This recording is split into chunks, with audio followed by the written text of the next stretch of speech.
अस्सलाम वालेकुम, मैं हूँ सैयद ज़काउल्लाह। आज जो हमारा लेक्चर है वो है ब्लड वेसल्स के बारे में। अच्छा, ब्लड वेसल्स बेसिकली हमारा एक रास्ता है जो कि ब्लड को हार्ट से सेल्स की तरफ लेके जाता है और दोबारा सेल्स से हार्ट की तरफ लेकर आता है। तो सबसे पहले अगर हम ब्लड वेसल्स की ब्रांच की बात कर ले या ब्लड वेसल्स की टाइप्स की बात कर ले तो हमारे पास ब्लड वेसल्स 3 किस्म के हैं। सबसे पहला आर्टरी है, दूसरा कैपिलरीज है और तीसरा वेन्स है। अब इन तीनों रास्तों का अलग अलग फंक्शन है, मकसद तीनों का सेम है, ट्रांसपोर्टेशन ही है, ब्लड को सर्कुलेट करता है, लेकिन तीनों का जो रास्ता है या जो इनका फंक्शन है वो थोड़ा सा एक दूसरे से मुख्तलिफ है। अच्छा, इस टॉपिक को तो हम पढ़ेंगे, लेकिन इससे पहले हम ब्लड वेसल्स है उसके स्ट्रक्चर के बारे में पढ़ते हैं कि ब्लड वेसल्स कितने लेयर से बना है। हमारे पास जो ब्लड वेसल्स है वो 3 लेयर से बना हुआ है। जो सबसे पहला वाला लेयर है उसे हम कहते हैं टुनिका एक्सटर्ना। ये हमारा ब्लड वेसल्स के सबसे फर्स्ट लेयर है, सबसे ऊंचा वाला लेयर है जो कि एपिथेलियल टिश्यू से बना है। एमसीक्यूज में ये क्वेश्चन अक्सर पूछा जाता है कि ब्लड वेसल्स का जो सबसे पहला लेयर है वो कौन से टिश्यू से बना है, तो वो एपिथेलियल टिश्यू से बना है। जबकि हमारे पास दूसरा है वो कौन सा है, टुनिका मीडिया। अब टुनिका मीडिया स्मूथ इलास्टिक मसल से बना है। ये बहुत ज्यादा जरूरी लेयर है ब्लड वेसल्स के लिए, क्योंकि इसमें लचक होता है और इसकी लचकदारी की वजह से हमारा जो ब्लड का मूवमेंट है वो आगे जाता है। ठीक है।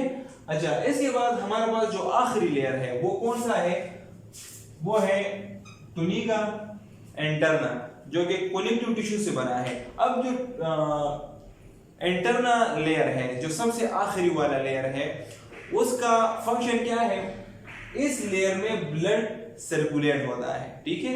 ये जो दोनों लेयर है ये तो अपर एक प्रोटेक्शन भी देता है और इसको सपोर्ट भी देता है, लेकिन जो आखिरी वाला लेयर है ये कनेक्टिव टिश्यू से बना है और इसमें ब्लड ट्रेवल होता है, एक जगह से दूसरी जगह पे ब्लड ट्रेवल होता है। ये तो इसका एक एक्सटर्नल एनाटॉमी और फिजियोलॉजी हो गई। अब हम आते हैं आर्टरीज, कैपिलरीज और वेन्स पे। ये हमारे पास 3 ब्रांचेस है जो कि ब्लड वेसल से बना हुआ है। ठीक है। अच्छा, तो सबसे पहले हम अपने पहला ब्रांच में आते हैं। कौन सा है हमारे पास, आर्टरी।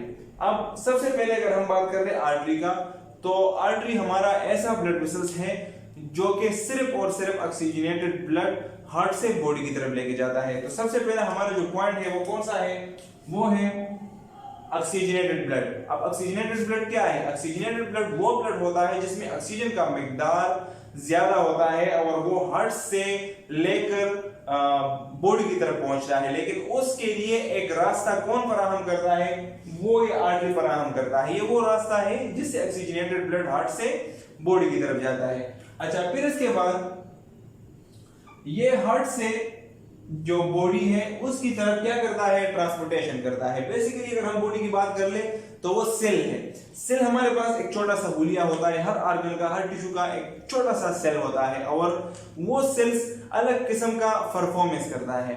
अब उसकी परफॉर्मेंस या उसकी जो फंक्शन है उसके लिए ऑक्सीजन का मिलना बहुत जरूरी है। अगर उसको ऑक्सीजन नहीं मिलता तो वो अपना फंक्शंस कभी भी नहीं कर पाएगा। तो उसके लिए जो रास्ता है वो कौन क्रिएट करता है, वो ब्लड वेसल्स करता है। और कौन सा ब्रांच से जाता है या वो कौन सा ब्लड वेसल से जाता है, तो वो आर्टरी ब्लड वेसल से जाता है। ठीक है। इसके बाद अगर हम बात कर रहे हैं, तीसरा पॉइंट हमारे पास है पल्मोनिक आर्टरी। पल्मोनिक आर्टरी हमारे पास एक ऐसा वाहिद आर्टरी है जो कि डीऑक्सीजनेटेड ब्लड लेकर जाता है। कौन सा ब्लड, डीऑक्सीजनेटेड। अब हमने इससे पहले बात की कि आर्टरी में तो सिर्फ ऑक्सीजनेटेड ब्लड जाएगा, लेकिन यहाँ पे ये डीऑक्सीजनेटेड ब्लड आया है, तो क्या ये गलत है? नहीं। हमारे पास जो हार्ट और लंग्स के दरमियान कनेक्शन है, अब हार्ट को तो डीऑक्सीजनेटेड ब्लड वेन्स के जरिए मिल जाएगा, लेकिन फिर इसको ऑक्सीजनेटेड करने का जरूरत है क्योंकि हमने इससे फिर कार्बन डाइऑक्साइड निकालना है। अच्छा, तो इसके लिए फिर हार्ट से एक रास्ता जाता है, किसकी तरफ, लंग्स की तरफ। जो हार्ट से लंग्स की तरफ जो रास्ता जाता है हम उसको कहते हैं पल्मोनिक आर्टरी। और उस आर्टरी में सिर्फ और सिर्फ डीऑक्सीजनेटेड ब्लड जाता है। ये वो एक वाहिद आर्टरी है जिसमें डीऑक्सीजनेटेड ब्लड होता है, और ये एमसीक्यूज के लिए आप लोग नोट कर लें। अच्छा, इसके बाद हमारे पास जो आर्टरी है इसके कितने लेयर्स हैं? 3 लेयर्स, वो इसमें डिस्कस हो गया। अच्छा, इसके बाद हमारे पास है कैपिलरीज, लेकिन कैपिलरीज से पहले मैं वेन्स को डिस्कस करता हूं, क्योंकि अगर वेन्स और आर्टरी का समझ आप लोग को आ गया तो ऑटोमेटिकली कैपिलरीज आप समझ पाओगे। अच्छा, तो सबसे पहले अगर हम उसकी पहले पॉइंट्स की बात कर ले तो वो है डीऑक्सीजनेटेड। इसमें हमने ऑक्सीजनेटेड की बात की थी, जो कि हार्ट से सेल्स की तरफ जाता है, लेकिन यहाँ पे सेल से हार्ट की तरफ जाता है। अब सेल्स में जो ऑक्सीजन चला गया है वहां पे परफॉर्मेंस हो गया है और एक वेस्ट प्रोडक्ट बन गया। अब जो वेस्ट प्रोडक्ट बन गया है वो वापस हार्ट की तरफ जाएगा, ठीक है। तो कौन से रास्ते से जाएगा? वो कौन सा ट्यूब होगा ब्लड वेसल्स का? वो होगा वेन्स, ठीक है। अच्छा, इसके बाद हमारे पास वाहिद एक ऐसा वेन है जिसमें ऑक्सीजनेटेड ब्लड होता है। इससे पहले तो हमने जिक्र किया कि डीऑक्सीजनेटेड ब्लड होगा वेन्स में, लेकिन इसमें हम ये बात कर रहे हैं कि इसमें क्या होगा? Oxygenated blood. अच्छा, ऑक्सीजनेटेड ब्लड इसमें इसलिए होगा क्योंकि लंग्स से फिर एक अलग सा रास्ता जाता है हार्ट की तरफ। इससे पहले तो हार्ट से लंग्स की तरफ रास्ता जा रहा था, जिसको हमने कहा कि पल्मोनिक आर्टरी, जिसमें डीऑक्सीजनेटेड ब्लड जाएगा, लेकिन लंग्स से दोबारा हार्ट की तरफ ऑक्सीजनेटेड ब्लड आएगा, ठीक है। क्योंकि लंग्स का फंक्शन क्या है? वो कार्बन डाइऑक्साइड को बाहर निकालता है और ऑक्सीजन को ऐड करता है ब्लड में। तो अब वो ब्लड जब हार्ट की तरफ जाएगा तो उसके लिए एक मखसूस रास्ता है, और वो मखसूस रास्ते को हम कहेंगे पल्मोनिक वेन। ये भी एमसीक्यूज के लिए याद रख ले कि हमारे जिस्म में एक वो वाहिद वेन है जिसमें डीऑक्सीजनेटेड ब्लड के बजाय ऑक्सीजनेटेड ब्लड जाता है, तो वो कौन सा होगा? Pulmonic when. और इस तरह इसकी जो लेयर्स है वो भी कितने हैं? 3 लेयर्स, ठीक है। अब इन दोनों का कंसेप्ट समझ में आ गया है। यहां पे हार्ट से सेल्स की तरफ ब्लड जा रहा है, और यहां पे फिर सेल से हार्ट की तरफ जा रहा है। पॉइंट क्लियर है? अच्छा, इसके बाद हम बात करते हैं कैपिलरीज का। अब कैपिलरीज क्या है? ये बेसिकली एक माइक्रोस्कोपिक स्ट्रक्चर है, ऐसा ब्लड वेसल जो माइक्रोस्कोपिक है, ठीक है। अब इसका काम क्या है? सबसे पहले जो इसका मेन फंक्शन है वो क्या है? कनेक्शन है। किसका कनेक्शन करता है? आर्टरी का और वेन्स का। इनके दरमियान क्या करता है? कनेक्शन करता है, ठीक है। अच्छा, अब कनेक्शन कैसे होगा? आइए चलते हैं। सबसे पहले transformation to oxygen to cell. सबसे पहले ये सेल्स को क्या देगा? ऑक्सीजन देगा, न्यूट्रिशंस देगा, हार्मोन्स देगा, ग्लूकोज देगा, क्योंकि सेल्स को जरूरत है उसका। तो वो कहां से आएगा? कौन उसको देगा? वो आर्टरी देगा इसको। कौन देगा? आर्टरी, ठीक है ना।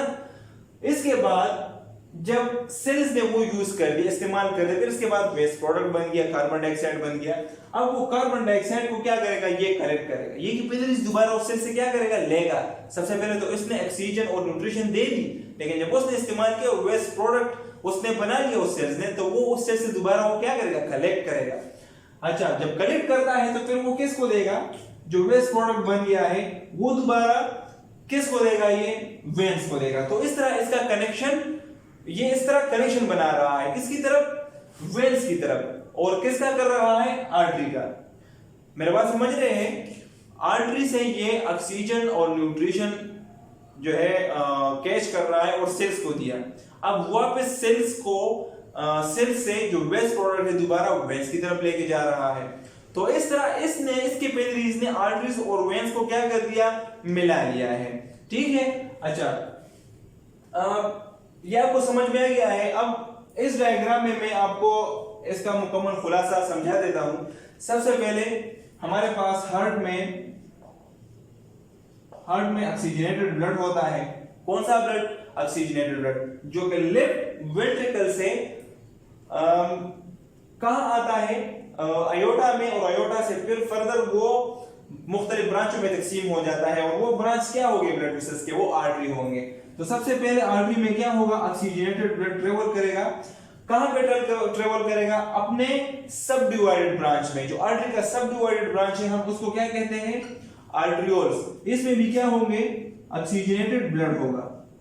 ये आर्टरियोल्स फिर फर्दर अपने छोटे छोटे से माइक्रोस्कोपिक ब्रांच में कन्वर्ट हुआ है, जिसको हम कहते हैं कैपिलरीज, ठीक है।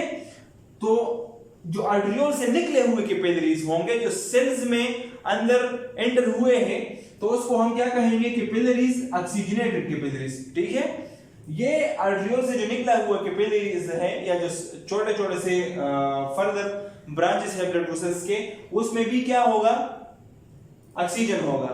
ठीक है, अब यहां पे ये जो ऑक्सीजन है ये कहां आ गया है, ये सेल्स में आ गया है। क्यों आ गया है, क्योंकि सेल्स को रिक्वायर्ड है। अब हमारे पास यहां पे क्या है, सेल है, ये हमारे पास क्या है, सेल है। यहां से क्या जा रहा है, ऑक्सीजनेटेड ब्लड जा रहा है, और यहां पे जो सेल है वहां पे ये क्या हो गया, ऑक्सीजनेटेड हो गया। मुकम्मल सेल्स में क्या है, ऑक्सीजन है। अब ये इसको क्या कर रहा है, यूज कर रहा है। इसने क्या किया, अपना जो फंक्शन है परफॉर्म कर दिया। इसके बाद जो ऑक्सीजनेटेड सेल था अब वो क्या हो गया है, डीऑक्सीजनेटेड। ऑक्सीजन का मिकदार अब कम है इसमें। सबसे पहले जो सेल था इसमें हमने जिक्र किया कि आर्टरी से फिर आर्टरियोल, आर्टरियोल से फिर कैपिलरीज में ऑक्सीजन चला गया, और कैपिलरी डायरेक्ट किसके साथ अटैच है, सेल्स में। सेल्स में ऑक्सीजन चला गया है, और वहां पे ऑक्सीजन इस सेल ने क्या किया, यूज किया। ये जो ऑक्सीजन था ये क्या हुआ, यूज हुआ, और यहां पे वेस्ट प्रोडक्ट बन गया। वेस्ट प्रोडक्ट बन गया। अब वेस्ट प्रोडक्ट हमारे पास क्या है, ये कार्बन डाइऑक्साइड। यहां पे कैपिलरीज एंटर हो गए ऑक्सीजन में, और यहां से फिर निकल रहा है कैपिलरीज, किसकी तरफ निकल रहा है, वेन्यूल्स। अच्छा, ये तो हमारा सेल था। ये यहां पे मैंने एक सेल का खुलासा आपको दिया कि यहां पे जब ऑक्सीजन सेल्स में एंटर होता है तो वो इस ऑक्सीजन को यूज करके वेस्ट प्रोडक्ट बनाता है, जो कि कार्बन डाइऑक्साइड की शक्ल में हमें मिल जाता है। अब ये सेल्स यहां से इसने ट्रांसफर किया सेल्स को, अब यहां से ये कलेक्ट करेगा, मतलब एक इसने क्या किया, ट्रांसफर किया, लेकिन यहां से ये क्या करेगा, कलेक्ट करके किसकी तरफ लेके जाएगा, उन कैपिलरीज जो वेन्यूल्स के साथ कनेक्ट है। अब वेन्यूल्स हमारे पास क्या है, ये वेन्स का फर्दर एक सब डिवीजन है। मतलब हमारे पास वेन्स एक बड़ा रास्ता है ब्लड का, लेकिन जो फर्दर फिर डिवाइडेड होता है वो वेन्यूल्स में होता है, और वेन्यूल्स फिर फर्दर छोटे छोटे सब ब्रांचेस में कन्वर्ट है, जिसको हम कहते हैं कैपिलरीज, डीऑक्सीजनेटेड कैपिलरीज। ठीक है, अब सेल से कार्बन डाइऑक्साइड क्या हो रहा है, बाहर जा रहा है। किसकी तरफ जा रहा है, वेन्यूल्स की तरफ। यहां पे कैपिलरीज में डीऑक्सीजनेटेड, तो यहां से जितने भी कैपिलरीज है वो किसके साथ फिर कनेक्ट है, वेन्यूल्स में। तो यहां से जो डीऑक्सीजनेटेड ब्लड है वो कहां जाएगा, वेन्यूल्स में। अब ये वेन्यूल्स फिर फर्दर कहां पे इकट्ठे हुए हैं, वेन्स में। तो वेन्स को क्या कर दिया इन्होंने, डीऑक्सीजनेटेड कर दिया। तो ये वेन्स इस डीऑक्सीजनेटेड ब्लड को फिर कहां लेकर जाएगा, ये दोबारा फिर हार्ट की तरफ लेके जाएगा। किसकी तरफ लेके जाएगा, हार्ट की तरफ। अब ये हार्ट इस डीऑक्सीजनेटेड ब्लड से छुटकारा पाने के लिए दोबारा ये ब्लड कहां लेकर जाएगा, लंग्स की तरफ। लंग्स की तरफ, लंग्स में क्या होता है, आपका जो डीऑक्सीजनेटेड ब्लड होता है उसमें कार्बन डाइऑक्साइड रिमूव हो जाता है और उसके साथ दोबारा ऑक्सीजन ऐड होता है। तो इस तरह एक सर्कल है, लंग से वापस जो ब्लड है वो हार्ट की तरफ आता है। ठीक है, तो कौन सा होता है, वो ऑक्सीजनेटेड होता है। तो यही ऑक्सीजनेटेड ब्लड हार्ट से दोबारा आर्टरीज में, आर्टरियोल्स में, फिर ऑक्सीजनेट कैपिलरीज में, फिर इन सेल्स में, फिर ये सेल्स इसको यूज करके वेस्ट प्रोडक्ट दोबारा डीऑक्सीजनेट कैपिलरीज में लेकर वेन्यूल्स तक पहुंचा देते हैं, और फिर ये वेन्यूल्स कहां पे ओपन होते हैं, ये वेन्स में। वेन्स दोबारा फिर एक हार्ट, और हार्ट दोबारा फिर लंग्स। तो इस तरह ये एक सर्कल होता है जो कंप्लीट होता रहता है, क्योंकि ये आपके बॉडी के लिए बहुत जरूरी है। क्योंकि अगर आपके बॉडी के छोटे छोटे हिस्से को अगर 1 मिनट के लिए ऑक्सीजन नहीं मिला तो आपका वो जो सेल्स है वो अपना फंक्शन परफॉर्म नहीं कर पाएगा। ठीक है, ये हमारा कार्डियोवास्कुलर सिस्टम का जो आखिरी टॉपिक था वो भी कंप्लीट हो गया। इंशाल्लाह अब मिलेंगे नेक्स्ट लेक्चर के साथ। अल्लाह हाफ़िज़।